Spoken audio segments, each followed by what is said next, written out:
कुरुक्षेत्र का युद्ध अपने सबसे भयानक चरण पर पहुंच चुका था। कौरव सेना की अगुवाई कर रहे थे गुरु द्रोणाचार्य, एक ऐसे योद्धा जिन्हें हराना लगभग असंभव था। जब भी द्रोणाचार्य अपना धनुष उठाते, पांडव सेना में विनाश मच जाता। पांडव समझ गए थे कि जब तक द्रोणाचार्य युद्ध में खड़े हैं, जीत मुश्किल है। तब श्री कृष्ण ने एक योजना बनाई। कृष्ण जानते थे कि द्रोणाचार्य अपने पुत्र अश्वत्थामा से सबसे ज्यादा प्रेम करते हैं। अगर उन्हें लगे कि अश्वत्थामा मर गया है, तो शायद उनका मन युद्ध से उठ जाए। कौरव सेना में एक हाथी था और उस हाथी का नाम भी था अश्वत्थामा। कृष्ण ने भीम से कहा कि वह उस हाथी को मार दे। भीम ने भयानक गुस्से के साथ उस हाथी पर हमला किया और उसे मार डाला। उसके बाद भीम जोर से चिल्लाया, अश्वत्थामा मर गया। यह बात सुनते ही द्रोणाचार्य का दिल कांप उठा, लेकिन उन्हें यकीन नहीं हुआ। सच जानने के लिए उन्होंने उस व्यक्ति से प्रश्न किया जो कभी झूठ नहीं बोलता था, युधिष्ठिर।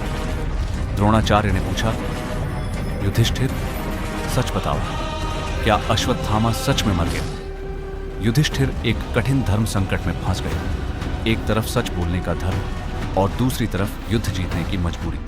आखिरकार युधिष्ठिर ने धीरे से कहा, अश्वत्थामा हता नरो वा कुंजरो वा, मतलब अश्वत्थामा मर गया, चाहे वह मनुष्य हो या हाथी। लेकिन उस समय शंख और नगाड़ों की आवाज इतनी तेज थी कि द्रोणाचार्य को सिर्फ पहला हिस्सा ही सुनाई दिया। अश्वत्थामा मर गया। अपने पुत्र की मृत्यु का दुख सुनते ही द्रोणाचार्य का मन टूट गया। उन्होंने अपने शस्त्र जमीन पर रख दिए और ध्यान में बैठ गए।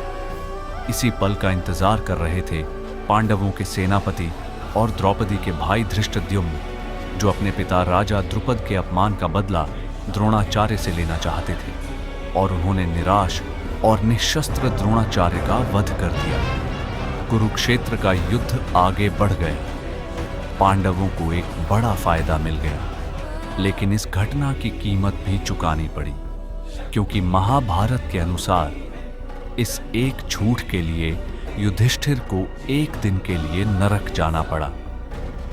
कुरुक्षेत्र का युद्ध अपने सबसे भयानक पर पहुंच चुका था। कौरव सेना की अगुवाई कर रहे थे एक ऐसे योद्धा जिन्हें हराना लगभग असंभव था। जब भी द्रोणाचार्य अपना धनुष उठाते, सेना में विनाश मच जाता। पांडव